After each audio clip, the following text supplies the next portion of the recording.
This is the Fundamental Escape Podcast with Mark Fitzgerald. I'm David Werba, and this is episode 19. We have Milo Yiannopoulos on the show today, who's a British journalist and entrepreneur and an all-around media rock star. Now, Mark, I know you were really looking forward to having Milo on the show. Tell the listeners why you consider him one of your favorite people in media today. That's a fantastic question, David, and I thank you for asking it. So Milo is a phenomenon. He's, as he says, he's one of these people that is not supposed to exist. So he's gay, he's Catholic, and he's conservative. And a lot of people find that really puzzling, and so we discussed those things. I have to sort of, set the tone for the interview. I was kind of nervous leading up to it because, Milo is a very sharp, articulate, witty guy, and I was a bit worried that I wasn't going to be able to keep up, but he is very down to earth, and I did find a very compassionate side to him that I think he's quite ashamed to show in public. So I was quite proud that we got some good sound bites in the interview. Yeah, he's such a smart guy and an absolute master of the English vocabulary. He turned speaking into an art form, and it's hard not to at least be entertained when you listen to him. So it leaves me wondering, is this guy just dead on in all of his viewpoints? Or is there some type of ulterior motive? I think it's time to let the listeners decide. So let's get to the podcast with Milo Yiannopoulos. Cool. Hey, everyone. Welcome to the Fundamental Escape Podcast. I'm joined today with Milo Yiannopoulos, who's all the way from the UK. And I'm his last appointment of the day, so he might be a bit tired, but I'm sure he'll be on form as usual. So welcome, Milo. Thank you. Thank you so much for having me. Well, I suppose after that, anything that your listeners get is going to be a nice surprise, because they're all going to expect me to be soporific and boring now. I thought I'd just give you a bit of room there, So one of the questions I just want to jump straight in with, I came across your videos a few months back through a friend of mine, actually the same friend who got me, connected with Gavin McInnes, who I spoke to earlier in the year. I was completely blown away by, watching these sort of segments on Sky News and things like that. And I was like, who is this person who can just talk like this and say these things and, wind these people up in these ways? I was just like, oh my gosh. And I just wanted to throw this question at you, which is basically, are you one of the most interesting people on the planet right now, or have we all just become really utterly dull and boring? I love the why are you so awesome questions. It's always my favorite way to start an interview. I unashamedly a fan. I just can't say it any other way. Well, that's very kind of you. Thank you. Do you know what I think is interesting at the moment with the sort of the Milo project, if you like? There are a number of communities on the internet and a number of people in society who feel as though they're not really being listened to and they're not being represented. And these aren't just sort of weirdos and losers and sort of bizarre people. It's sort of ordinary young men of about 20 who are discovering that the world does not reflect the universe that the media and that feminism paints. It's people who like video games. It's the so-called manosphere. There's a huge constituency of people out there in the world, throughout the West actually, who are finding themselves very badly represented by by the media, by politicians, and by the academy. And I seem to speak to all of them at once. And there are people with TV shows, there are people with higher profiles than mine, there are people with more followers than me, but I seem to be the only person who speaks to a huge swathe of these deeply disaffected and unhappy people who have been lied about for more than a decade, really, by a sort of progressive media establishment in a variety of different ways. And yeah, I mean, I thank you for the compliment, and I enjoy doing the TV stuff because I get to be sassy and bitchy. Yeah. But I think most of this really is just building on the work of stuff that other people have done before. I like to come to arguments with two main approaches. One is machine gunning with facts, because feminists don't like facts very much. Progressives in general don't like facts very much. And two, I take full advantage of the progressive identity politics consensus. I'm not supposed to exist. I'm sort of sassy, conservative, Catholic, homosexual. And if you're gay, you're supposed to believe, you're supposed to vote for the left. You're supposed to believe, that climate change is the worst thing that's ever happened to the planet, that, Muslims are all victims, that women are an oppressed class, that, the only way to save black communities in America is Black Lives Matter. I don't believe any of those things. And So the issue for me is, with these supposedly forbidden opinions as a homosexual, I too, like the young men that I write about, exist outside of the sort of politically correct consensus. So I'm a sort of unlikely champion for them, but in another respect, it's understandable how I've kind of made common cause, whether it's with gamers or the men's rights activists or the young men in college who are getting bombarded with these messages that they're all potential rapists. It's understandable to me how we might have sort of forged an alliance in a way. Yeah, yeah. I mean, I did sort of want to make the comment, as you sort of said yourself, it does seem like you're very much this unlikely hero that's come in to save the day on these sort of issues. It's quite funny. I always thought of myself as more of a supervillain than a superhero, but nobody else agrees. It's subjective. It's completely subjective. Nobody else agrees. I suppose I'm a supervillain to the bad guys. Exactly. So, I mean, it's funny to me. I did hear you say somewhere, I can't remember where I heard it, you sort of jokingly made the comment that, God had made you gay so that you could fight all these feminists and social justice warriors. I think I said it on Twitter, yeah. And it was quite telling as well in the interview you did with Dave Rubin, where he felt the need to point out twice the fact that you were gay and conservative. I just thought that was really interesting that he sort of, it's quite telling to me, like you sort of say, that you don't fit the narrative, that you don't fit this prescribed, you like you say, you're not supposed to exist sort of thing. No, and Dave Rubin is a great enlightened guy. He's a cultural libertarian, classical liberal, but even he has sort of soaked up some of that weird progressive thinking. Even he finds it surprising, or at least thinks his viewers need it pointed out multiple times, that somebody can be a gay person and a conservative. Is extraordinary. Yeah. What we actually know from the surveys, what we know from the way people vote, is that gay people are split quite evenly down the political line. In the last election, The Guardian in Britain surveyed gay men, and 50% of whom said they were voting Conservative. That was The Guardian reported with horror. But I suppose if you want to understand what I try to do in the media and the sorts of articles I write and the debates that I like to have in universities and on TV, the way to understand me is I talk for everybody else. We're very used to hearing a particular and narrow set of opinions on television. And they're generally the opinions of, minorities who want to complain whilst not having very much to complain about, women who want to whinge whilst not having very much to whinge about, and a variety of left-wingers from the soft left out to the crazy, batshit, insane, socialists that are now the opposition party in Britain. I sort of speak for everyone else, for the common sense majority in Middle England or maybe in America who don't live on the coasts, and elsewhere in Canada and Australia and New Zealand, for people sitting at home watching their TVs thinking, these guys are speaking another language. They're not describing the world I live in. I don't recognize the world that they paint, and they're speaking another language. And I wish somebody would come along and be entertaining and interesting and tell them all that they're all tossers. So that's what I try to do. Brilliant. I mean, as I said, I wasn't that keen as such to dive so deeply into the whole feminism thing, but then like I mentioned to you, I did watch that recent debate you did on that college campus, and I was kind of keen to hear a little bit about maybe your inner monologue that was going on during that, because it was just unreal to me. Like, the guy who was mediating it, there was a couple of times where he literally stopped you mid-sentence and was like, you can't say that, you can't say that. And I was like, you must have been furious.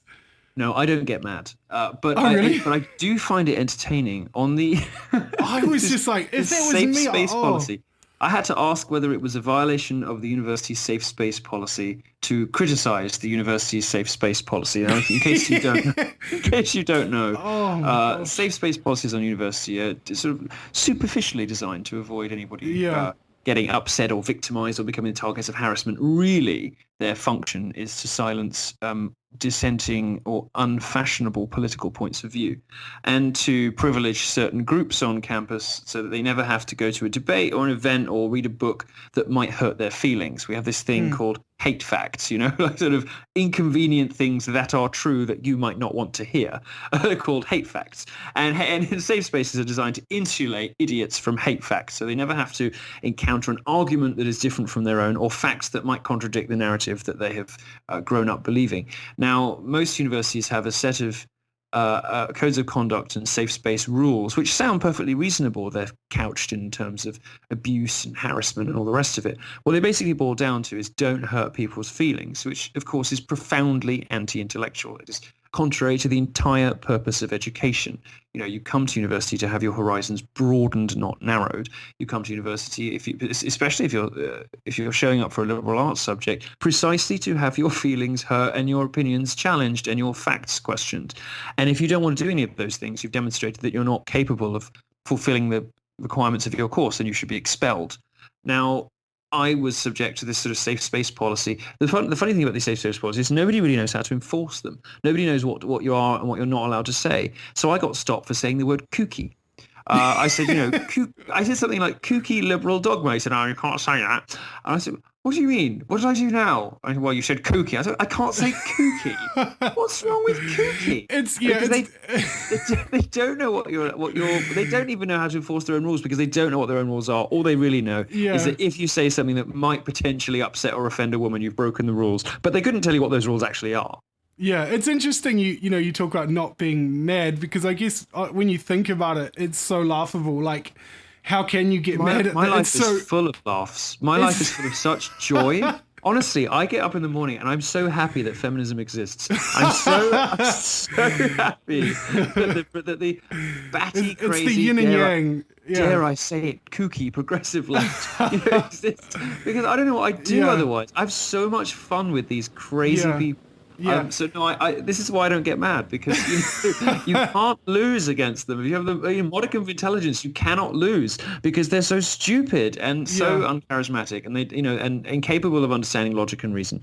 And they're so much fun to debate because they're so hopeless. Yeah, I think just to push back a little bit, because I noticed there's a couple of interviews I've seen where, on the one hand, it is abundantly clear that you're having a great time. I saw I think you posted a photo, or someone put a photo on Twitter of you walking into that debate on that college campus. And I actually tweeted, I don't know if you saw it, I was like, there's the face of a man who knows he's already won.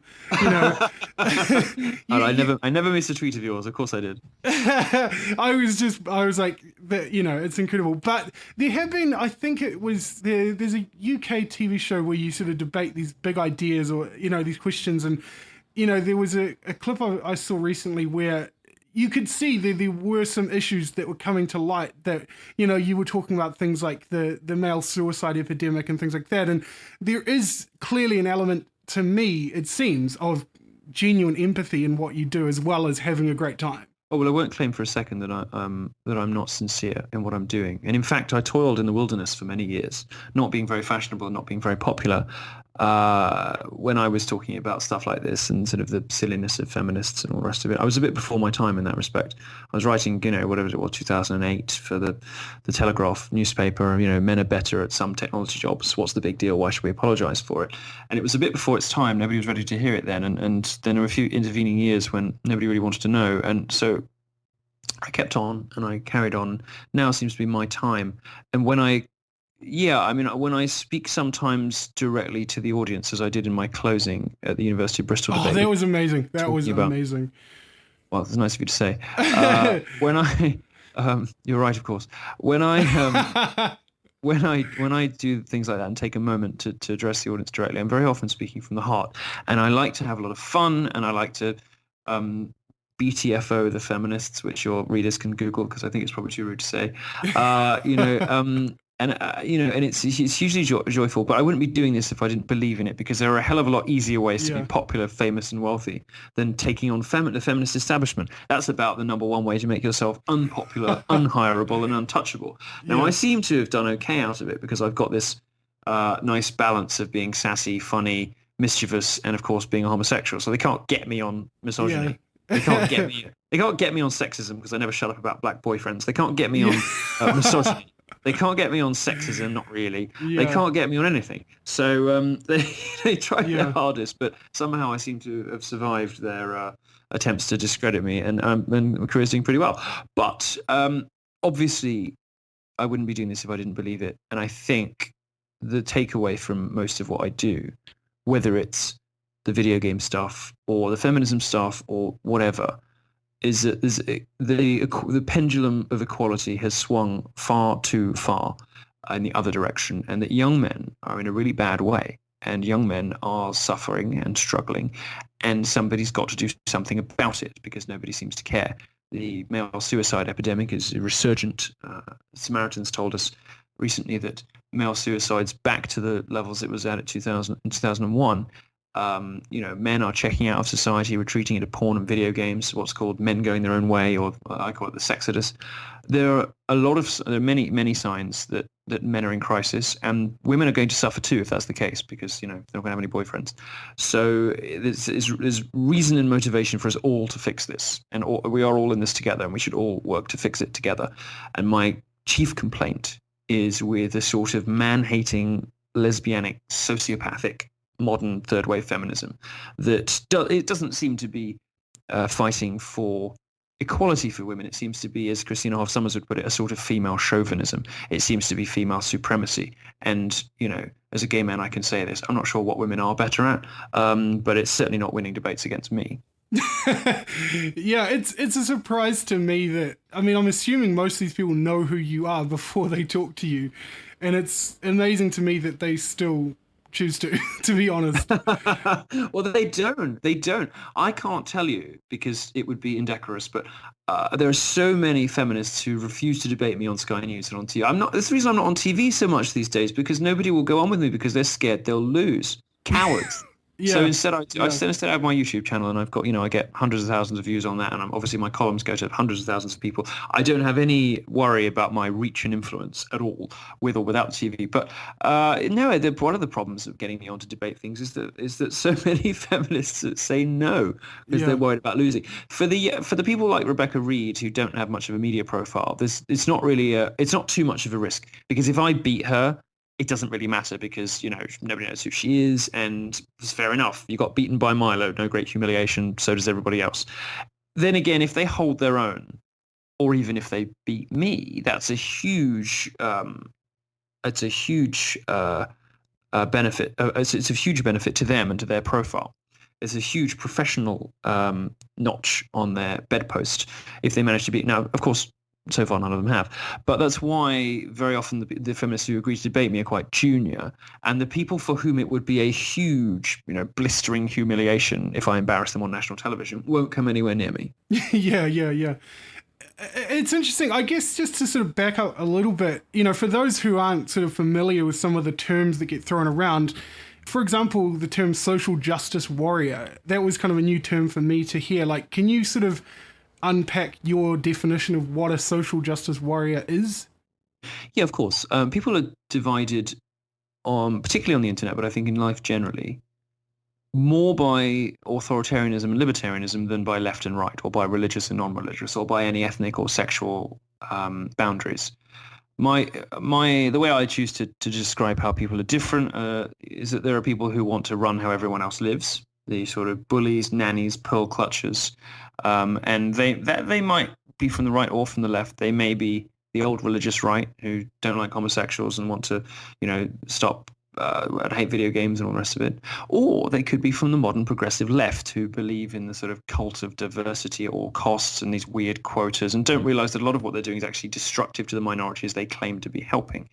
And that particular impulse on the modern progressive left, that authoritarianism, that desire to control language and control how other people live, and in particular the demonization and vilification and ridicule of anyone who doesn't agree with them, it comes from a class of people that we now call social justice warriors. And it's a term designed to evoke how self-important they are, because they're all terribly arrogant, and they all think they're saving the world by making sure that we all use the right pronouns for trannies. But what really Am I allowed to say that on your show? I don't know. Yeah. I think Gavin McInnes said every curse word possible, so you're you've fine. had Gavin, so I'm fine. See, Yeah, I should ask these things at the beginning because if your listeners have suffered through, I should say suffered through, if your listeners have enjoyed Gavin McInnes, then I'm a pussycat. It was one of our most popular episodes for a long time. I'm sure it was. He's such a firecracker.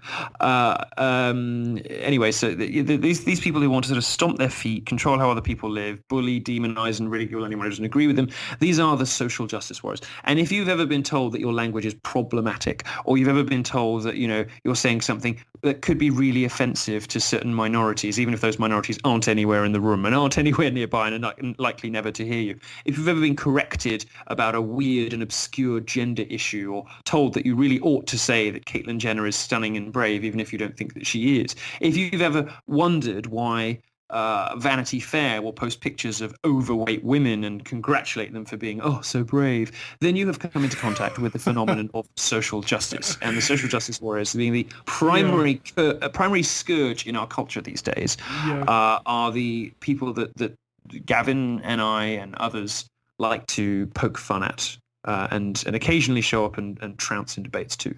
Yeah, well, on the subject of Gavin, it was interesting to me, the experience that I had after we posted that episode, because I mean, you sort of mentioned there, the whole issue of being obesity and overweight. I mean, I am overweight myself, and I made the mistake of talking to Gavin through video on Skype, and he quite, he as he does, he made the observation, to my face, he actually said to me, "Are you trying to kill yourself?" Which I thought was quite blunt. I mean, that's him. And what? It's so. My natural instinct is to laugh rather than be shocked by that. So totally. No, but the thing is, I wasn't offended at all. I wasn't offended at the time. I was, and it's that thing where of your own choices. I mean, you don't really have the right to be offended. If somebody's commenting on the life choices, then suck it up. Now, there is some, I don't know. So I'll tell you, this is interesting because I was discussing this today with somebody. Public shaming can work, but it only works, apparently, the research says it only works in certain circumstances. So I don't know how motivating you find it when people like Gavin sort of ridicule. Well, I found it motivating for about a week. Right. Well, here's the interesting thing. This week on the London Underground, which is our subway system, the tube, men were handing out cards to women that basically said, "You're fat, and I resent having to pay more for you than the NHS, and you're a public health liability, and you look gross. Sort your life out." And women were sort of getting upset and crying at these things. I was fully in support of these cards because I'm a firm believer that public fat shaming isn't just a moral imperative, but an aesthetic one too, because I don't want to see that everywhere I go. Now, the research, however, unfortunately, is only partially on Gavin's side and partially on my side. It suggests that if your friends are mostly thin and you hang out with beautiful people, shaming will work. Because you're constantly comparing yourself to people who you respect and admire and you want to please and impress them. And the likelihood is that if you hang out with a lot of people who work out and who look good, you will respond well to public censure. Whereas if you are surrounded by enablers or other overweight people or people that you don't particularly admire or respect or find attractive, shaming has the opposite effect, and it sort of helps for a little bit, and then you kind of collapse into comfort eating and into feeling suppression and your sort of previous gluttonous lazy ways. Yours meaning somebody's, not you. It's fine. I've dealt with Gavin. Anything from here is fine. Well, this is why I love Gavin. He sort of softens the path ahead. I don't have to feel like that. You see, I am so used in my life to feeling like the bad guy. I feel, I've always been the bad boy in the room, and now with Gavin as a friend, I always make sure Gavin goes on these shows first because I suddenly, for the first time in my life, come across as the voice of reason. It's great. Oh yeah, totally. I for the first time in my life, I come across as compassionate. Now, there is reason to suppose that, as I say, who you surround yourself with has an effect on whether public shaming works on you. But if, as I'm sure, as a man who clearly has taste and good judgment, you surround yourself with interesting and beautiful people, shaming is probably not the worst thing in the world for you. Yeah, there's like, there's sort of, I know I invited that whole conversation about weight, but anyway. You did, and I'm sorry, but you brought it up, so I ran with it. No, it's fine. That was me venting from my experience with Gavin, so. No, but as I say, I mean, in all seriousness, I wasn't offended at all, and it does remind, I mean, we obviously had that video on YouTube come out with that girl, Nicole Arbour, the Dear Fat People video, which I'm sure you did see. I love so much. Yeah, but it's the thing about it is the response is it's the same response that you seem to get with things like feminism because they have no logical comeback to. I mean, it is a health issue. I'm saying it as someone who is in this category. It is my choice. It is a health issue, and all they could do was slander her character. They had nothing to say about the logical reasonable point. You understand what people get the most upset about. You know what the thing people get more upset about than anything else?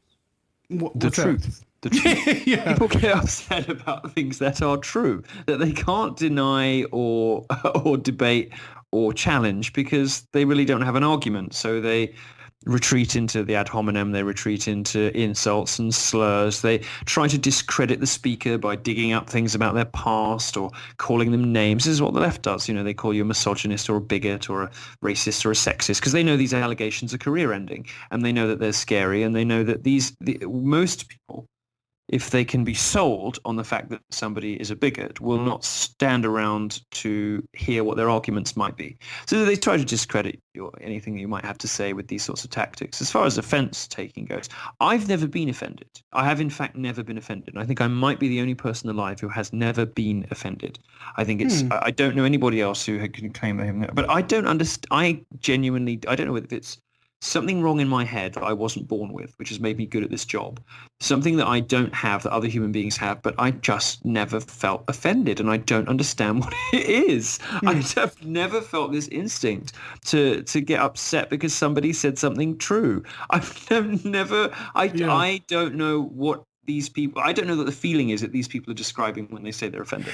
It's interesting that you say it like that, though, to say you've never been offended, because I think, to me, offense is almost tied with convictions. Like, what your convictions are dictate what offends you, right? So, I mean, you wouldn't say you don't have convictions. No, of course not. But I don't find people criticizing my convictions or asking me for more data or ridiculing me offensive. The ridicule, I normally agree with them and laugh along. For more facts, if I've got time, I'll provide them. And if somebody, after listening to my argument, still doesn't agree with me, first of all, they're wrong, and I pity them. And second of all, there's nothing I can do about that. And it's not really going to dramatically improve or degrade my quality of life by continuing to try to persuade them of what is obviously true after I've done everything that I can to lay out the arguments. So if somebody, is robust in their criticism or in their denial or in their ridicule, I don't get offended by that. I sometimes see it as a challenge. If there's somebody who's worth debating, I will sometimes invest in that process. Otherwise, I just, what it is? I find a lot of this debating and a lot of the joy in all of this, because I tend to approach most of these intellectual battles and these battles of charisma and ego as a game rather than a war. I treat it as fun rather than as conflict. And a lot of the social justice warriors on the other side, the bad guys, are furious, angry, earnest, frothing half-wits. And what annoys them more than anything else, they're not very bright. What annoys them more than anything else is if you refuse to engage with the same level of anger, which is of course what they want. So they can accuse you of being some sort of, frothing reactionary. What they want is for you to be angry or to snap at them or to lose your temper and say something that they can say, see, I told you he was a misogynist. He just said, calm down, dear. How patronizing can you get? I don't respond in that way. I respond first by laughing along at myself and then by laughing at them. And they don't like that very much. Yeah. It seems to me the sort of, it's fair to say the growing following that is happening, of you and your work and what you're talking about and these issues. It's almost like, I think from my experience, it's almost like watching these debates and these interactions. It's almost like, living vicariously through what you do and going, oh my God, I wish I could be one of those kind of people, that because you have this like don't give a shit mentality where it's like you honestly walk into these conversations with the idea that you've got nothing to lose. Would that be fair to say? Yeah, and it's because I don't have anything to lose. I don't have a dog in the fight when I debate a feminist because I don't want to have sex with women. I don't have, skin in the game. I don't have to be polite. I can, nobody wants to be that guy. Nobody wants to be the one who says, yeah, well, actually, sorry, I don't mean to be rude, sorry to mansplain, but these campus rape statistics, not so much. Or the wage gap, actually, the economics are a bit dodgy behind that. Nobody wants to be that guy. You'd never get laid again. Or if you were married, you wouldn't have sex for a month. Nobody wants to be that guy. So it takes a gay guy to do it. And it takes a gay guy to rock up and say, you know what, you crazy bitches, stop bullying your boyfriends, because sooner or later they're going to turn around and say, you ain't worth it, and they're leaving. And if you don't start being a bit nicer to men, you are going to be the losers. And I think it took a homosexual, I suppose, to say that. And I really don't care about hurting their feelings. I don't care about anyone's feelings. I don't care about causing offense because I don't really understand what it means. And I don't care about people when they say that that I've offended them or hurt their feelings. What I care about is facts and data and research and the truth. I care about reality. And when I see the media describing a world that does not conform to reality, does not conform to the studies, does not conform to the facts, when I see the media essentially lying to people day after day, knowingly lying, not just being incompetent, but being outright malicious, mendacious, being this goes way beyond negligence and into malice. When I see this from the media that ought to be sticking up for the little guy, ought to be telling the truth ought to be describing the world as it really is, then I take issue. And those are the subjects on which I choose to write and to speak out. And I don't have anything to lose. I'm social justice proof. They can't get me on anything. They can't get me fired. The last time they came for me, I got a promotion. They just can't ruin my life by making false allegations about me. I get called. There is no kind of bigotry I have not been accused of in the last week. And it happens every week. And it will happen every week for the rest of my life. And it's happened every week for the last 2 years. And I don't care. And this is what they don't understand, what they find so infuriating about me, and how they haven't worked out how to beat me yet. I hope they never do. I don't know how to beat me either. But I hope they never work it out, because I don't know where it's going to be. But they get so angry that none of their usual strategies seem to work on me. They can't lie about me. They can't derail me. They can't dig up shit about me. They can't ridicule me. They can't they can't accuse me. They can't get me on anything. And they're so used to writing off speakers instead of engaging with their arguments that when I start dropping truth bombs or machine gunning them with facts, they just crumble. And this is what happened in Bristol. It's what happens every time on Sky News on the TV. It's what happens every time I get one of them in a room and actually ask her to justify her crazy opinions, or indeed his crazy opinions, of course, because there is a bizarre phenomenon you may be aware of known as the male feminist, which we perhaps get into later. It's funny because I talked a little bit about feminism with Gavin as well, and one of the reasons I'm so glad to connect with you and with Gavin as well is because I admittedly found myself starting to fall into these traps and these beliefs, these platitudes, these ideals that, don't be mean kind of thing. And it's so refreshing to hear these logical comebacks and responses, because I'm like, wait a minute, I guess it's a good way to transition into the second part of what we want to talk about, which is atheism. I was, I guess, a huge fan of Ricky Gervais. He's obviously in the UK as well. And, he came out. I'm sorry to hear that. I know. I'm in recovery. It's fine. He was very funny for 6 months many years ago. Well, yeah. He came out with the show Derek, and it was all about kindness and kindness is magic and blah, blah, blah. And, I watched the pilot episode and sort of found myself teary-eyed at this kind of ideal. And you sort of walk away going, and you just, I'm a bit of an emotional person, admittedly, but I have no issue admitting that. Oh, you sound like such a sweetie. poor Yeah. Gavin beating you up for your it was going on camera, and now I'm about to beat you up for atheism. All right, no, but carry on. No. Oh, well, I'm not an atheist, obviously, so I'm not. These ideals that we sort of spout kind of, it's these sort of things that are hard to argue with. It's like, well, of course kindness is a good idea, but what does it look like? And you seem to be this kind of person that comes along and goes, hang on, let's talk about this and let's break down the nuances of it and actually put some action to these feel good. Because I think most of these liberal ideals are just about people who want to walk away feeling better about themselves, right? Yes, of course. So much of it is virtue signaling. And what's really interesting is that so much of the modern social justice phenomenon is fueled by that sort of egoistic atheist perspective, where the only God on the planet is you. This sort of runaway, rampant humanism. The only God is you, and it's sort of driven by narcissism so often because the moral structure that you erect around yourself exists primarily to satisfy your own ego and your own demand for affirmation from others. The dopamine circuits in your brain and the social reward circuits that remind you that you're a good person, that you're a righteous, upstanding, sort of morally virtuous kind of person. All of this is from where social justice comes from. And what's really interesting is the response to all this, and there will be a response to it fairly soon.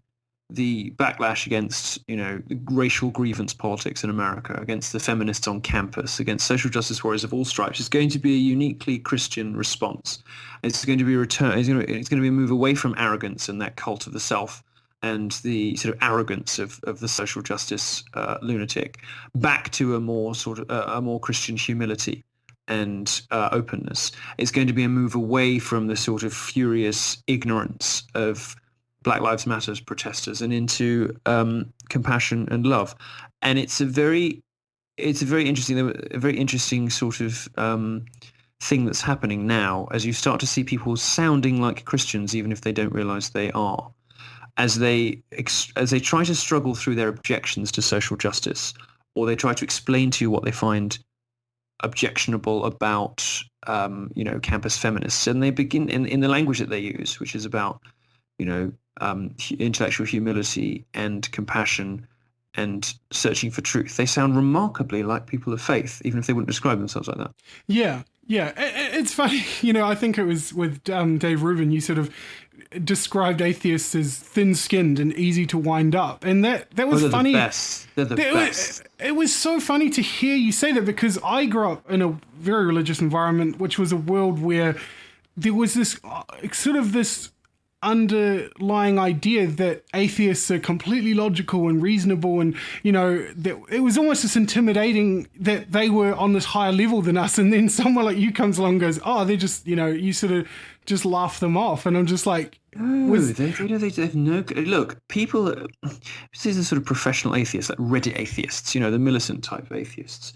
Whether or not they believe in God is quite far down the list of characteristics. They first of all have to wear socks and sandals. They then have to have phenomenally thin skin, like hair trigger temper, wispy beards, and normally ginger ponytails, and there's all sorts of characteristics that these people have before you get to whether or not they believe in God. Whether or not they believe in God is almost the least important thing about atheists. They're extraordinarily thin-skinned, and they're arrogant, obnoxious, self-righteous, superficially factual claims to some kind of devastating truth about the world, about how the world is. Well, first of all, they don't stand up to scrutiny in the final analysis, or at the bare minimum, you get to a point where you have to just, take the leap of faith or not, in which case there's not really logic cannot really speak to that. And second of all, you look at the world that the atheists have created. Look at what's happened to culture since the churches weren't running things. You look at St. Peter's Basilica and compare it to Tracy Emin and Damien Hirst.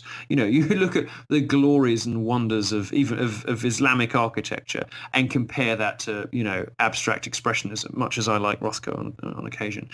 You look at the great wonders of the architectural, musical, philosophical, and literary worlds and compare that to the drivel and tripe and crap that modern artists and modern art galleries put out now. And this sort of awful state of public morality, the terrible lack of belief and trust and faith in institutions and history and family and society and in each other, the sort of skepticism and suspicion with which we all regard each other. And tell me that atheism has built a better world, because I don't see it. Yeah.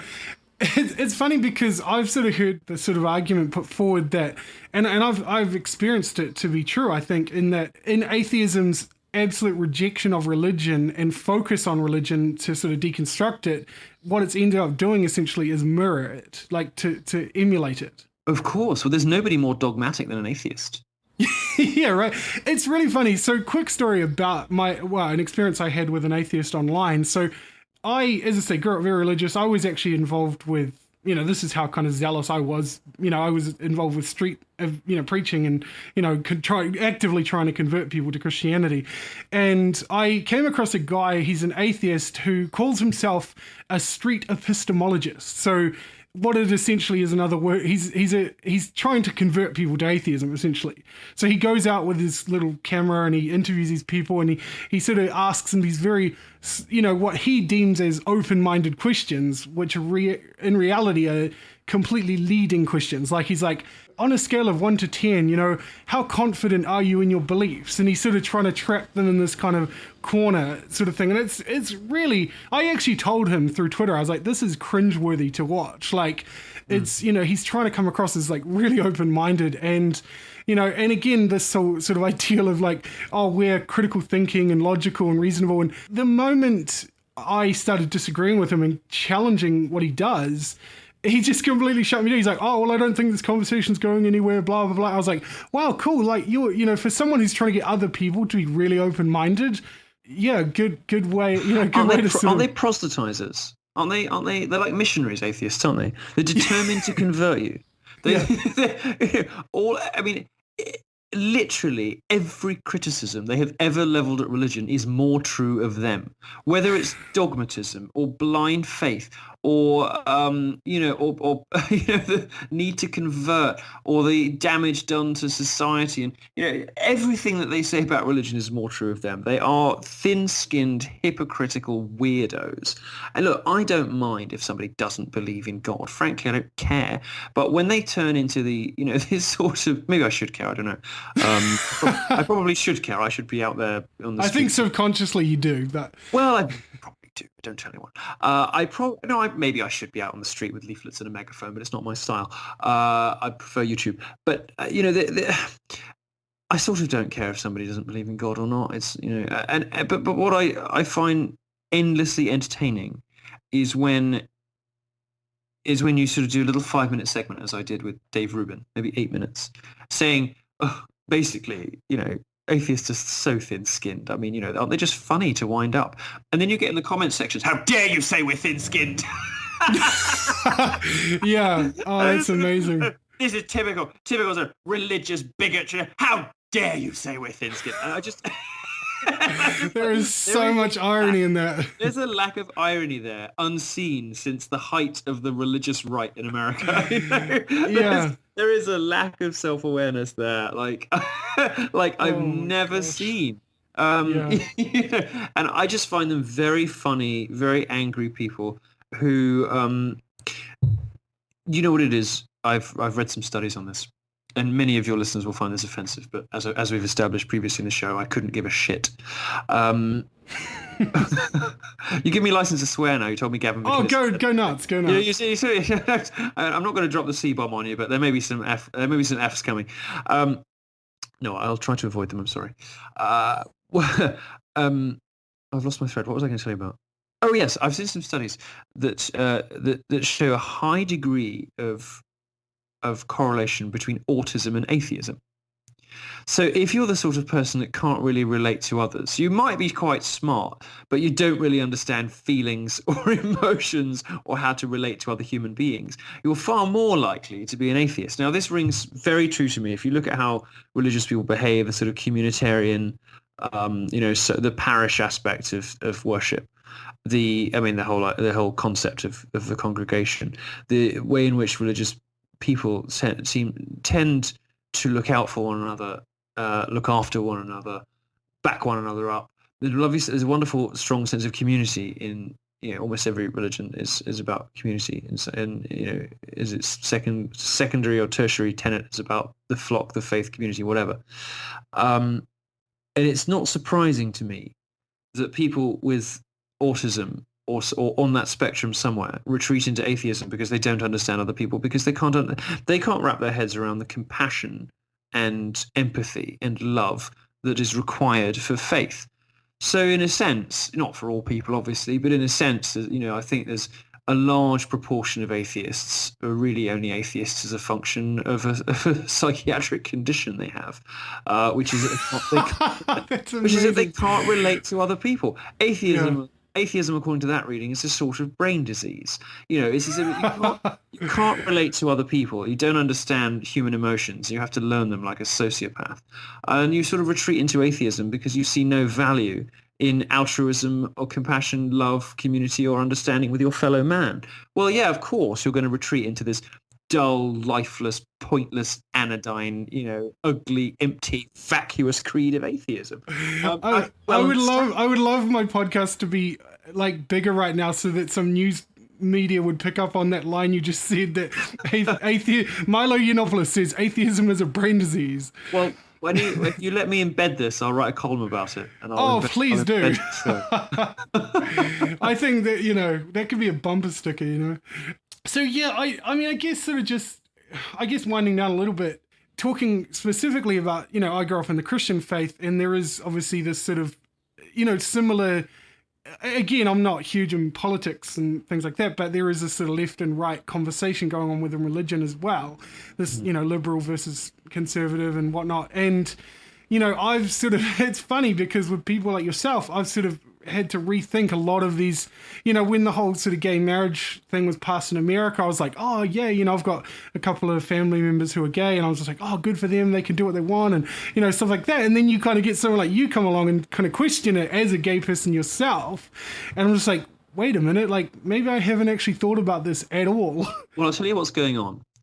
You, as a Christian, as a decent human being, have a highly developed sense of empathy, compassion, understanding, love, and tolerance. And it's atheists. I mean, there is one major world religion out there that does not share those characteristics that listeners can work out for themselves. But certainly in the Christian faith and most of the Eastern faiths and all the rest of it, the sort of peace, love, and understanding is pretty much the name of the game. And what you've done, I think, is take on some of the understandable misapprehensions in society. If you want to be a caring, loving person, then you must believe X, Y, Z, right? If you want to be this is the messages that the media sends us, and the messages that our culture sends us. If you are not a hateful bigot, which no Christian ever wants to think of themselves as, then you must agree with gay marriage. Well, actually, there are sometimes more subtle and more important ways to be compassionate, and often, religious love doesn't look exactly like love between two people. It can be more complex and challenging than that. And sometimes the most compassionate thing to do is not always the easiest thing to do. And Christians and conservatives instinctively understand this in a way that liberals never have, because they are lazy slaves to their own narcissistic feelings.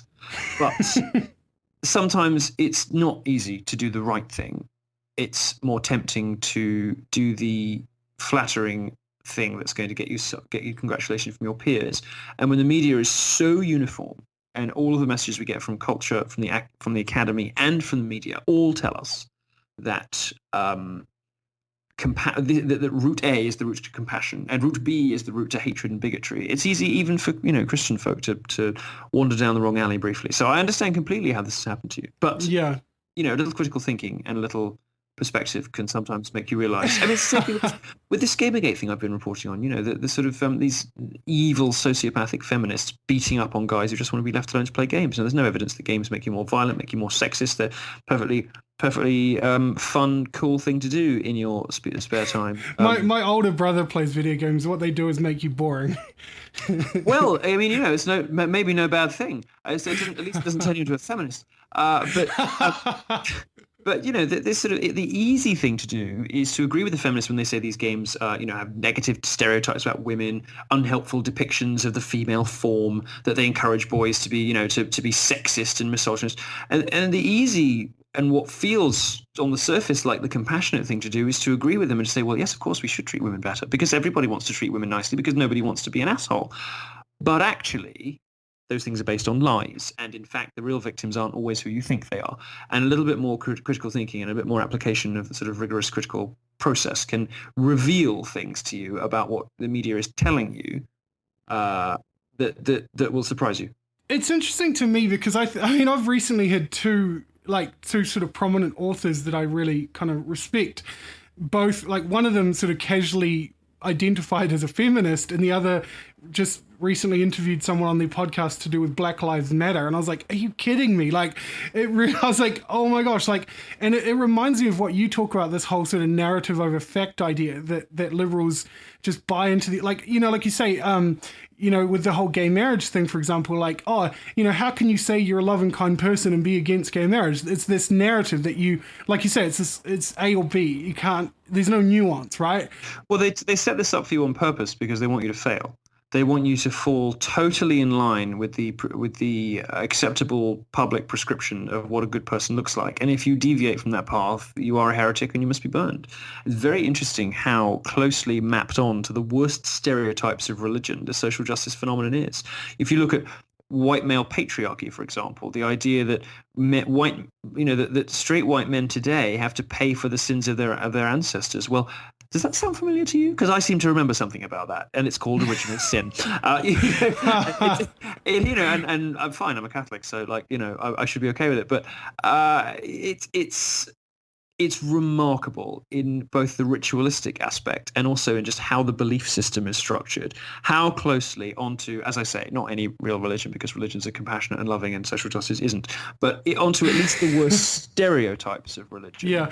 Well, this is what sort of, I guess this is the audience that I'm aiming to speak to, is the people, you know, like myself, who out of good intention almost got caught up in these ideals. Like, I just, this title of there's this book that's just been released in this sort of progressive Christian circle to do with the whole Black Lives Matter thing. And I'm sure you'll get a kick out of the title, but the book is basically called Towards the Other America, Anti-Racist Resources for White People, Taking Action for Black Lives Matter. It's like it's so incredible, like anti-racist resources for white people. Tips on not being racist, but thanks. I don't need my children or to attend compulsory consent classes in university. They don't need to be taught how not to be a rapist. I don't need to be taught how not to be a racist, and most men don't need to be taught how not to be sexist. What happens? The left has got what Douglas Murray calls a supply and demand problem. It is desperate to find bigotry and hatefulness wherever it looks, but there aren't enough bigots and hateful people around, so it has to invent them. And it does it by broadening the definitions of sexism. So we discover these things like microaggressions and manspreading and mansplaining, turning sexism into an ever more humiliating and preposterous search for ever more tiny perceived infractions of some ethical feminist code of conduct. And we do the same thing with racism, with microaggressions. We do the same thing with the broadening definition of sexual assault and sexual harassment on campuses, where unwanted advances can now be classed practically as rape, but certainly as sexual assault, and that's codified into the codes of conduct in most of the big universities in all over the Western world. Actually, that's becoming the norm, if it's not already. These things are designed to trip you up, as we said earlier. If you don't toe the line with all of it, with what is sometimes goes beyond just counterintuitive and into downright wacky, like racism is somehow different when it's directed to black people than to white people, or whatever it is they're saying this week. This power plus privilege equation. I mean, the only maths that progressives can actually do are these ridiculous equations about how privilege plus power equals patriarchy, whatever it is. I mean, they don't understand maths, so their equations make no sense either, but they at least make a good effort at it. This stuff is all designed basically to catch you out, to discover the heretics. And as I say, that's what leads us on to this observation that they really are just the new religious intolerance. Yeah. I guess just in closing, I'd be keen to sort of wrap up in regards to, I think it was on one of your live streams that I heard a bit of a conversation with a girl that I think she did identify as a feminist, but then she was like a filmmaker, I think, a document. Cassie J. Yeah. So I was curious to hear about that. So, like, on a pragmatic sort of level, like, are you slowly starting to come across stories of people that are, sort of being exposed to what you're talking about and having a change of heart or a change of direction? Oh, for sure. And there's one thing that will turn people away from feminism, and it's facts. And when anybody, from that world who believe, I think Cassie wouldn't mind me saying, I think she was probably in the same position. She thought of herself as a upstanding, right-thinking member of, society. She was a feminist. When she actually started meeting men in the men's rights movement, when she started examining some of the critical claims of feminism, she discovered that it wasn't, or the world was not as she had been told. And she had a sort of Damascene conversion, to put it in terms your listeners will appreciate. And she now has completely done a 180, and at least so it seems.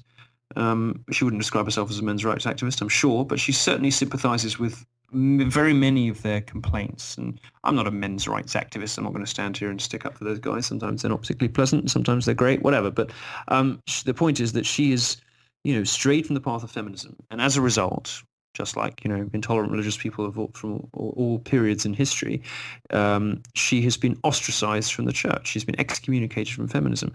All of her funding and support dried up, and I wrote an article about her that raised her $200,000. So that was a success, and that was great. Was that the one where you had to sing from Titanic, or? No, that was a different occasion. That was beautiful, by the way. No, it wasn't, because I had a very sore throat, like I do today. But so I'm not going. You're not going to. I wasn't going to ask you to sing. No, good. Don't, because it's not going to happen. But no, that was a separate fundraising effort. I think we raised $50,000 that time. I'm trying to do these things sparingly because I don't want to spend all of my capital on this stuff. But there's so many good causes around at the moment that don't get attention because journalists lie to you. They don't get attention because these professional feminist activists lie to you. And what Cassie J discovered is that the world is not as she had been told.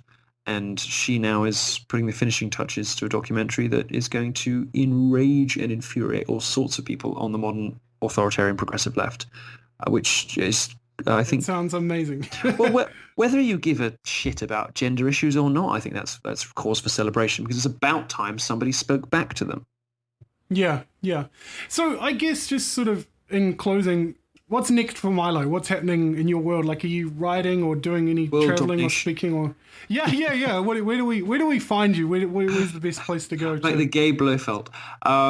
Well, you can find me on Twitter. I'm at Nero, like the Emperor, who was awesome aside from the Christian burning thing. In all other ways, just that small thing. Yeah. Just that small biographical hiccup. Otherwise, it was great. So you can find me on Twitter at Nero. I have a column at Breitbart. I try to write 5 times a day. I'm all over the internet. Very difficult to miss. Very prolific on Twitter as well.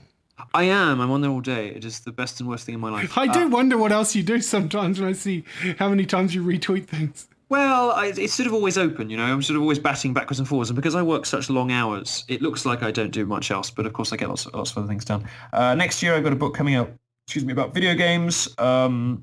Yes, lots more columns, TV appearances. You should look out for me. A lot more American media appearances coming up in the next 12 months. And I'm also doing a tour, which I'm calling the Dangerous Faggot Tour.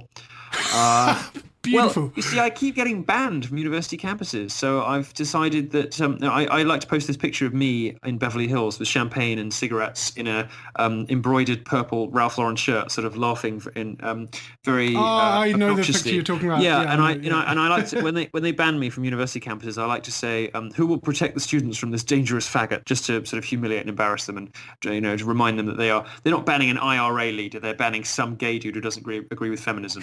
Anyway, so I've called my tour the Dangerous Faggot Tour, and I'm going to be going through lots of UK and US universities over the next 12 months, talking about all sorts of different things. Lots of new tour dates being added all the time. It's at yiannopoulos.net/tour. You'll have to Google Milo Yiannopoulos. It will correct your spelling for you, and then you can copy and paste it into the subject line, and it is yiannopoulos. I need to get a better URL.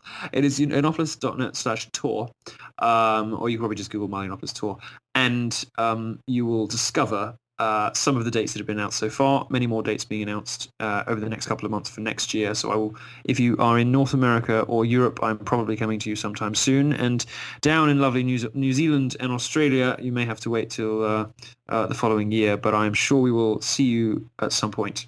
Yeah, that sounds great. That'd be awesome. We need you, Milo. We need you. There's a great thing about the internet. I don't need to be there in person. I can fight through. Oh, come on, come on. It's nothing like being in the same room, you know? I will write to some universities and see if I can get myself an invitation. Yeah, totally, totally. Awesome. Hey, thanks so much for connecting and doing this. It's been such a great conversation. So, Thank you for having me. So it's been delightful. how's it going? How's it going? What's up, Jacob? Oh, you're still around? What are you doing? What are you doing hanging around still? I just wanted to keep the microphone on and just see what happened, I guess. Yeah, you can still see that scroll bar. It's got a little bit of time left, but you're still just hanging out, waiting for something good. Pretty much, man. Pretty much. Pretty much. How you feeling? Good, good. What are we exactly doing right now? What's happening? Why are we still rolling? Well, let's make it worthwhile. I mean, what's going on with you? What was your main thoughts now, having a little bit of time to reflect, thinking back on the interview? What's been getting up and underneath your skin? Well, it's been interesting because, the podcast episode has actually been released onto Milo's channel already, and it's had over 7,000 views. So that's in a couple of days. And it's had about 600 comments. So it's... What kind of comments are we talking about? Oh, actually, this one made me laugh. Someone said, "Okay, I'm an atheist, but I can't bring myself to really think ill of him. Sorry, maybe it's his hair. It's hypnotic." Well, I must say that's one of the things that I dislike about him. His perfect hair? Is his hair.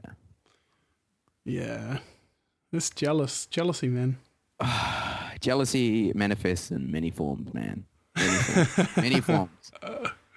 What was one of the main things that you took away from that interview that you thought was worth rehash? Well, one of the things, I hope that people agree with me on this, and I guess in the fashion of the interview, I don't give a shit if they don't, but I think that I was quite happy with some of the sound bites and things that Milo said, because I feel like, you know, with all the conversation and all the YouTube clips and things that are out there in the world already, I did feel like we had a different conversation compared to what's already out there. And that's kind of what I was hoping for. I sort of felt like, you know, I caught him at the end of the day. It was his sort of final appointment for the day. And, you know, I think he was sort of, I think he did sort of let his guard down a little bit, and he seemed to reveal himself to be quite a, you know, empathetic person. I know that that's not a word many people would use to describe him, but So they wouldn't use the word empathetic to describe him?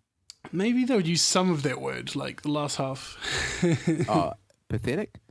Yeah, that's what I was going for. I got you. I see what See you what did I there. did there? See what I did there? See it. That's good. So yeah, we opened up the discussion with things like feminism and social justice warriors and things like that. So I know that you and I have got a few differing thoughts on that. Do you want to lay a bit of groundwork and share some of your thoughts, being the fact that you're a bit of a different generation to me? Wow. Okay, well, start off there. I mean, what generation do you think you are? Well, what do they call them? I don't even know. what's a Generation X? Am I Generation X? What's a millennial? I don't know what a millennial is. Oh, fuck. I mean, look, Is that like... I'm a millennial. That's what I dude. meant. No, that's what I was meaning. Yeah. Yeah. Are you a I'm pretty sure you're like on the cusp of being a millennial. Yeah, I'm early 30s. You're getting old. You're getting I on a little bit. know, you it's know. ridiculous. So yes, just to let everyone know, I suppose, a little bit, to get serious for a moment, just what we're doing here and why you're still hearing our wonderful voices. So Jacob is a friend of mine. We've been friends for quite a few years now, and had many a discussion on many a topic, and Jacob's an interesting fellow. He's into things like Zen Buddhism and conspiracy theories and bits and pieces. He doesn't wear like tinfoil hats or anything, but Yeah, that you know of. Yeah. but no, he's an interesting guy, and we do have a good chemistry, I think you could say, in a non-sexual way. But An alchemical way. and I really appreciate some of the conversations we've had over the years, and I thought I'd bring it to the podcast, and happy to have you, Jacob.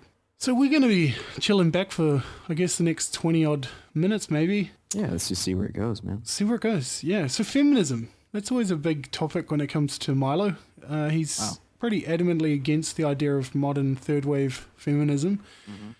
What are your general thoughts? What's your experience with feminism, or your opinions about it, basically, if you could summarize? Well, I mean, I'm not entirely educated on what it means to be a third wave feminist, to be honest. What does it mean to you? Well, I know that Milo would describe it as, blue hair and, lesbianic. I think he uses the word lesbianic, which I think is quite funny. Lesbianic, okay. Yeah. I guess from my understanding and my observations of what I've seen here and there, and, definitely been exposed to from, YouTube clips and things like that, there's a lot out there. And this is what I think will be interesting to unpack a little bit, because with the whole Fundamental Escape podcast, the whole ethos over the last 6 months, I guess you could say, has been about creating engaging and enlightening conversation. It's not about a dogmatic line of reasoning. And, as much as I do pretty much agree with everything Milo says, as it's quite clear in the interview, I guess, I do want to kind of hear the other side. I do want to hear the opinions from other people. I don't want to be closed off and go, oh, no, I'm not going to hear the reasoning. And I think I do understand, in some ways, I feel like I understand the impulses behind people who lean towards things like feminism and stuff like that. I think a lot of it we talked about comes from like good intention, like people want to be nice and nobody wants to be a dick. And, was that sexist to say that? No one wants to be a dick. You're a misogynist little fuck. Here's something, I just want to point this out, I guess, in regards to my, conversation with Milo, is that, I was a little bit intimidated leading up to the discussion, because I was worried that I wasn't going to be able to keep up with him, because he's very smart, he's very articulate, and, he knows what he's talking about, or at least he comes across very much like he knows what he's talking about. And I think that people do find that intimidating. And, as I open up the interview, I said, are you the most interesting person on the planet right now, or have we all just become dull and boring? And I think I was making an over-exaggeration, obviously, but I do sort of feel like that sometimes when you look at someone like him in comparison to, like, seemingly the rest of the world, who just seems to be falling in line and going along with these platitudes and ideas of, like, don't be mean and, let's all hold hands. And it's just, I don't know, what do you think? Well, I mean, what are you afraid of? Like, are you afraid of everybody holding hands and going with everybody else? What do you think of the 60s? What do you think about... I mean, like, come on, like, what are you... Like, are you that guy who's like, oh, you long-haired hippies? I think, here's the thing that I find interesting, and I've said this a couple of times. I discussed this with Gavin McInnes as well as Milo, in that I found myself very close to falling into these... what I would call now traps of thinking that, kindness means nobody getting their feelings hurt, which is absolute bullshit. Like, I'm a person that's been bullied in my life. I've been through rejection, and I know that it's part of what's made me who I am, and I'm grateful for it, right? So then what does kindness look like? Well, this is one of the questions. So this is one thing I want to do in these little chats after the episodes, is to sort of open up maybe one or two questions each week. And, like I said to you, I think in discussing this sort of conversation was that whole question of kindness. What does it mean to be kind? What does kindness look like? Like, I've thought about it. Say, for example, walking past a homeless person on the street, you think, well, kindness is giving them $1. Kindness is smiling and giving them some loose change, right? Everyone would pretty much agree with that, correct? Yeah, I guess so. Yeah, but I have this thought, and it sounds horrible when you think about it sometimes when you say it out loud. You're a horrible person, so... I haven't even said it, but, Well, yeah, so... I hear a siren. Oh, yeah. shit. Should we just leave that in? Yeah. Let's leave that in. It's authentic. What's going on? I mean, yeah. It's problems of the world going on as we sit just talking amongst ourselves. Exactly. Man. Exactly. So, this whole kindness thing, right? Going back to this homeless example, I think sometimes, telling someone to, I almost feel like going, get off your ass and live, fight. Okay. What I mean by that is, you see people, there's tons and tons and tons of stories of people that have been to the bottom, right? Have had nothing, and they've just, it's the human spirit. It's that attitude where you just get up, where nothing gets you down. And I love that. I love people like that. And I think, to tie that back a little bit to Milo, is that the reason I admire him the way I do is because he's got this tenacity and this conviction in what he does, and he's undeterred. And it's like nothing is going to stop him. And I think it's so incredible to watch. Okay. Well, you know what, man?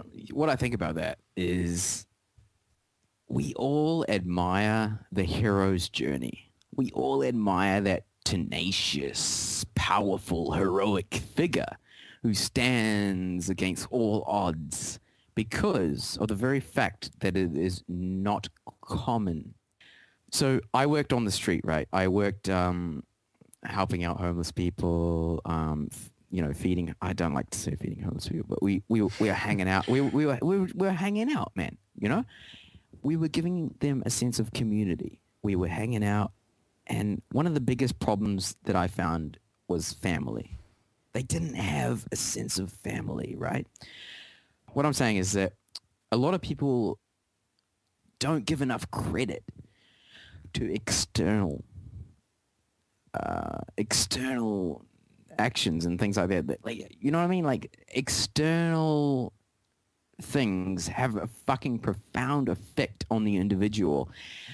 And a lot of the people who you see who are the heroic, successful ones who stand on the fucking shit of society, the ones who have the phoenix wings rising from the ashes, they're the ones who actually, if you dig a little bit deeper, have the external surroundings for it to be a perfect pathway to heaven. Do you know what I mean? I'm not 100% sure I do know what you mean.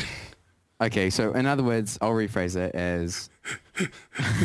I don't even know. Okay, sorry. We pay a lot of attention to the individualistic idea, and we forget a lot that our environments that we are brought up in, our environments that we find ourselves in, our external realities have such a profound effect on what we are and who we define ourselves as, that we completely forget that. Yeah, it's interesting. I think, Milo talked about it as well, about how he sort of toiled in the wilderness for a few years and he wasn't popular and he wasn't connecting the way he is now. And I think that's incredible. Like, he's sort of been down this path of, like the wilderness, I guess you could say, this unknown space. And, I guess, a lot of my conversations over the last 6 months has sort of been me in that sort of wilderness place as well, going, I've got these convictions, I've got these, this drive, this passion. I love these conversations. I love talking about different ideas and things like that. But then I'm just like, I've heard these amazing stories from different people, these authors and speakers and things like that. And then I was like, but what's my story? What's my book going to look like? What are filling the pages, Yeah. Who's going to play me in the next motion picture? Exactly. Michael Fassbender, baby. Yeah, not quite at this point in my life, unless I shaped up. But who would play you in a story of your life right now? Mm-hmm. I don't know. Jack Black, maybe. Oh, boom! Fuck yeah! I love Jack Black. Everybody loves Jack Black. Yeah, I mean, I've got that reputation of being a big lovable teddy bear, I guess. It's quite funny. Milo actually called me a sweetie, which I thought was quite funny. That's, you know what, that made my heart melt a little bit. Like I roasted that over the fire. It was a sweet, succulent marshmallow, man. And I mean, like, what do you say to that? Like, like you talking about fat shaming and all that kind of stuff. I mean, what's your views on that sort of thing? Yeah, well, it's funny. I've been tweeting a little bit of fat shaming stuff, admittedly, aimed at myself. I know it's ugly. It's ugly, right? It's horrible. But anyway, no, but, it's funny because obviously I did talk to, I talked to Gavin McInnes earlier in the year, and he very directly told me that I'm fat and, as if I didn't already know. And he asked me, am I trying to kill myself? And I was like, well, no, not consciously. But in all seriousness, I don't want to do a big rant about this because I've talked about my weight with both Gavin and Milo, and I don't really feel like going too much deeper into it. But it is a serious thing that I'm thinking about at the moment, and I hope to God that I think about it enough to do something. That's the thing. And, that might be where the direction of the podcast goes next year. It's like Mark loses weight, who knows? Hopefully. Stop eating bad food. That's pretty much the answer, really. And going off the topic onto other things, because we all have our vices. People smoke, people drink, right? People have all kinds of bad habits. This is part of the reason I was so glad to get Milo's voice out to people, because my hope with the podcast is that people who wouldn't normally hear someone like him would get to hear him, right? And it's great because, that very blunt, straightforward approach that he has is so needed in a world that's trying to tell people, like, I find it genuinely offensive that people are trying to tell me that I should be happy with the way I am and I should just be content being fat, because I'm not. And that's the truth. Like, I'm not happy being fat. It makes me miserable. It makes me not as happy as I could be, And I think it was actually Brian McLaren who said, I think it's a video on YouTube where he talks about the difference, like, in regards to, like, a parent with their child. Like, he says a parent knows the difference between acceptance and approval, where a parent will accept their child no matter what, but they don't necessarily approve of all their behavior, right? And I think that's the line. I think that's the line that's getting so blurred, is that people are going, well, we accept you and approve you. It's like, well, no, I don't want you to approve all my actions because some of my actions are shitty. Oh, okay. Interesting. So you're saying that we're living in a more society where we're accepting of all actions when, in fact, we need to sort of sift through it and find the good shit, find the bad shit, throw the bad shit away, be more critical of our society. Well, it's like these liberal ideas. It's like, and again, we talked about things like, if you're against gay marriage, you're automatically homophobic and things like that. This is what these liberal ideologies say, and this is why I think it's so problematic and so dangerous. Mm-hmm. Because people are trying to define kindness universally for everyone. Mm-hmm, mm-hmm. And I think it's so wrong. Okay. Well, that's an interesting thing because, look, throughout all of history, throughout all of society, all anybody's ever tried to do is trying to define what it means to be fucking kind. Now, I get a sense that you disagree with a lot of things of what it means to be kind. Because you're a fucking terrible human being. I know, I'm so terrible. Well, I mean, again, like I say, people are trying to tell you if you're a kind person or not. So then what does it mean to be kind?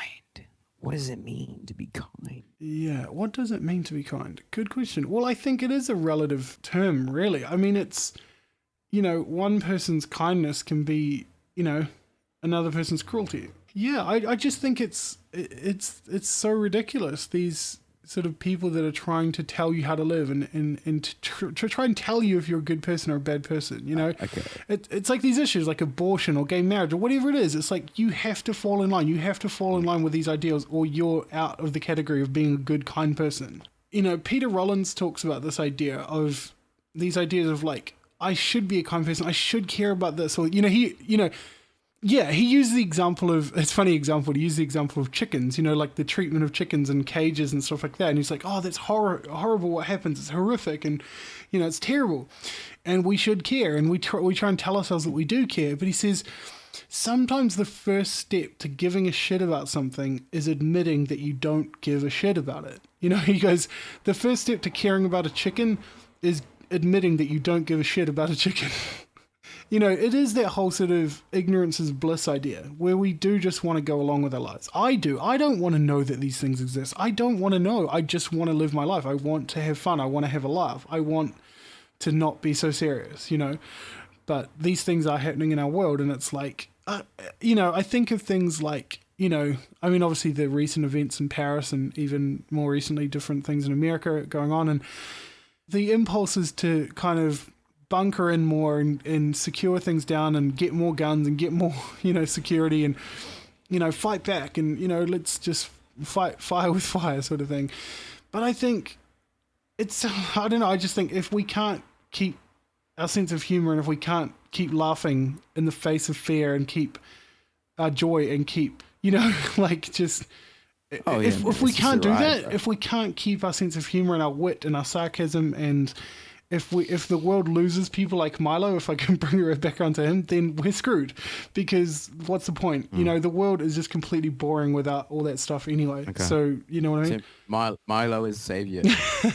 He was talking about being a misogynist. And he was like, oh, they can't get me because I'm gay for being a misogynist. Like, you know, they can't get me for being misogynist because I'm gay. Like, what the fuck? How is he not misogynist? How could he be not labeled as misogynist for being homosexual? How does that work? I think he's using hyperbole and he's using different language tools. And I mean, I just watched his documentary called American Milo, and he was talking about basically saying how the only response in an outrage culture is to be outrageous. And he is purposely doing what he does. He is meticulous about what he does. He knows what he's doing. He's intelligent. He knows what he's doing. And I don't think for a second that he believes that it's impossible for him to be misogynistic. I don't think he believes that. That's not the point. And I think, you know, genuinely, I mean, I am unashamedly a fan. I don't care, whatever. I like the guy. I think he's amazing. But I do genuinely think, you know, we touched on, you know, different subjects like, you know, male suicide and things like that. And I think he cares more about a woman, and both men and women, than any feminist I've seen online or on the news or whatever. Like, I really do believe that. Really? I really do. Genuinely. I absolutely believe that. Yeah. Why? Because he's asking the questions and he's going deeper. He's not just spouting these liberal bullshit platitudes going, let's all be nice. Okay. Well, look, have you been on the Facebook page called Everyday Feminism? Have you been on the Facebook page called Women Against Feminism? Wow. Okay. let me just read you the last post here. Okay, well, I'll find that one then. How society polices women's clothing. Brackets, no matter what we wear. Oh, God. Here we go. Okay, and we've got next one is fill in the blank Friday. Oh, shit. Let's get crazy tonight. It's fill in the blank Friday. Question. One way I like to do self-care during the holidays is... What the... What? What? Wait. One way I like to do self-care during the holidays is... What? Okay. The top comment is, indulge in a nice hot bath with goodies from Lush while I watch crappy TV on my laptop. Works every time. Here's a comment. And then someone says Lush. So Like, what this the is fuck okay. is Just to that? contrast this, this is a Facebook page called Women Against Feminism, and it's got a whole bunch of girls that are holding up a piece of paper where they've written some statements. So one of them says, "I don't need feminism because women are already equal. Feminism is fighting a war that's already been won." Is that it? Yeah, that's what they're saying. So they're saying that women are already equal with men. Well, Milo actually goes further and argues that that society nowadays is in favor of women much more than men. Okay. Do you have more to say about that than just like a sniggering laugh? Or Whoa, I fell off my chair, so... this is just part of one of the girl's statements on this Facebook page. She says, "I don't need feminism because I'm not a victim." And I think, stop playing a fucking victim. That's the point. As I say, I'll bring it back to myself, being overweight. I'm not going to go, "Oh, I'm fat, it's not my fault." Yes, it is my fault. I choose to eat shitty food. It's my fault. If you want to play victim, you're going to live like a victim and you're going to get the benefits of a victim, which is just people feeling sorry for you. Yeah. It's got to stop. This is my point against liberalism, because it's got to stop. It's feeding people this nonsense ideology and this narrative that they're all victims. Women are victims, black people are victims, gay people are victims. Everyone's a fucking victim. It's mental. I have mental health issues. I'm a victim. Do you know what I mean? Like, it is ridiculous. We've got to stop it. That's where I want to leave What this. would you do Wednesday? What would you do if the person you were out on a date with made a misogynist comment? Seriously. What We're would you gonna do? leave, with we're the gonna person- leave this in because it's making me laugh like crazy, but Yeah, I'm just not leave it. answering that Just- question. Look at these fucking answers, dude. I need to ask, What's up with the breadsticks and purposes? Is that a what the fuck? Is that a reference I'm missing? Okay, I don't know what the fuck that says. Okay, cool. Alrighty, guys. Thanks so much for listening Wait, here we go. No, shh. Cool. Alrighty, that's all for today. I'm going to stop this now. So thanks so much. Seeking authentic. Jacob, stop. Okay? Cool, I'm stopping it.